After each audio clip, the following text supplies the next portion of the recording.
English Listening and Speaking Practice. Part 1. My Life in United Kingdom. I want to talk about my life in UK. I went to study in the UK a few years ago. The most exciting experience is that I went to a host family for my Christmas holiday in December. I went there alone, on a train. It took me about 1 or 2 hours to get there, to New York, and then I stayed there for 1 week. This was the first time that I spent time with a UK family, which I learned a lot from them. They treat me like a family member. They took me out to eat, to play and to see all the different interesting culture of their region.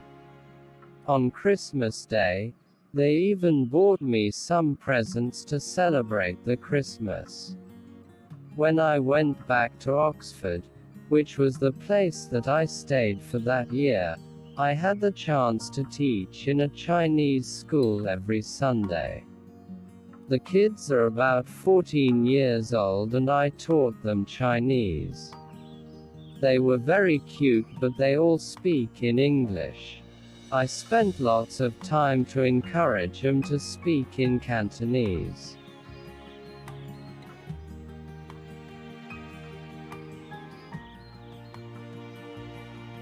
During my study in the UK, I lived with a few other students from different countries. They are very nice and we used to cook on our own, just like a big family. Every day we went to supermarkets to buy food and drinks and desserts. We cooked every day. I was not a good cook. Normally I just put everything into the oven. And I've tried to bake a cake before but failed and they all laughed at me. And every time when I bake a cake, they never taste it. We share a flat together. We share kitchen, bathrooms, but we do have our own sink and bedroom. The life in the UK is quite relaxing besides study because you can explore more and do different activities at school or even some other extracurricular activities. After I come back to Hong Kong, I still keep in touch with all my friends in the UK, from different countries like Italy, Malaysia, Japan, UK and other countries. Sometimes we even send emails to each other. Sometimes they may come to Hong Kong to visit and we will meet each other again. I really enjoyed the time in the UK. I hope you will also have the chance to explore more in other different countries in the future.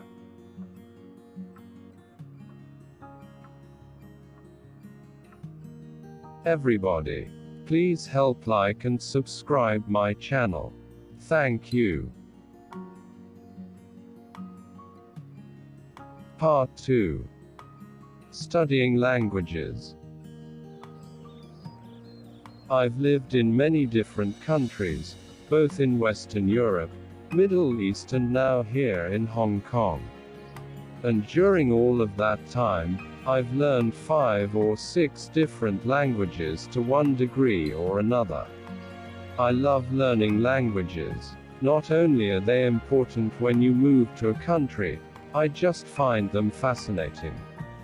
Before I came to Hong Kong, I lived in Barcelona, Spain, for 10 years. And when I first arrived, the most important thing was being able to communicate with people locally. I don't attend classes. I don't think I'm particularly good in classes. I prefer to learn by just talking to people, finding out what I need to say, by looking at dictionaries and listening carefully. Other things that helped me when I first moved to Spain were watching the typical kinds of programs we see every day on channels around the world, for example the weather. This is great, because they always say the same things, so you can really quickly hear the same words repeated again and again. And the pictures help, of course. Other types of program that helped me learn Spanish quickly were things like game shows, where the same thing happens. They have a catchphrase or a slogan that they repeat endlessly when contestants win or when they are called to compete. As well as that, I used to pick up the Spanish newspapers. First of all, I just accepted there was no way I was going to understand anything but 1 or 2 words. But gradually, I found that I learned lots of new things about this. I was interested because I wanted to know what was happening in the country I lived in. But I also knew that I could learn a lot of language this way. So I'd take a dictionary with me sometimes, or I'd notice a word and I'd ask other people what it meant. Anyway, by far the best practice I ever had was just talking to people in the street or in shops, where I'd rehearse in my head what I wanted to say beforehand, before I went in. Usually, I made a right mess of it first of all, but after you get over the embarrassment, it's quite funny really. And people are very sympathetic and supporting in most cases.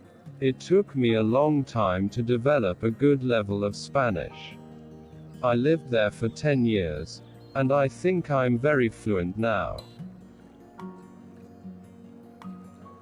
But I think for the first 2 years that I was there it was quite a struggle to hold a decent conversation. There were always lots of words and expressions that I didn't pick up on. In particular with the colloquial expressions, idioms, that kind of thing, that people use in everyday talk, but you don't necessarily see written down. I didn't find those very easy to learn at all. But it was a lot of fun. And people, as I said, are really supporting when they know that you are genuinely interested in learning their language.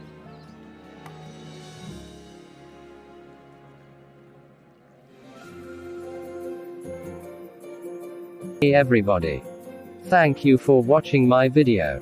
Please help like, share, and subscribe my channel to get more our videos lesson. Bye bye.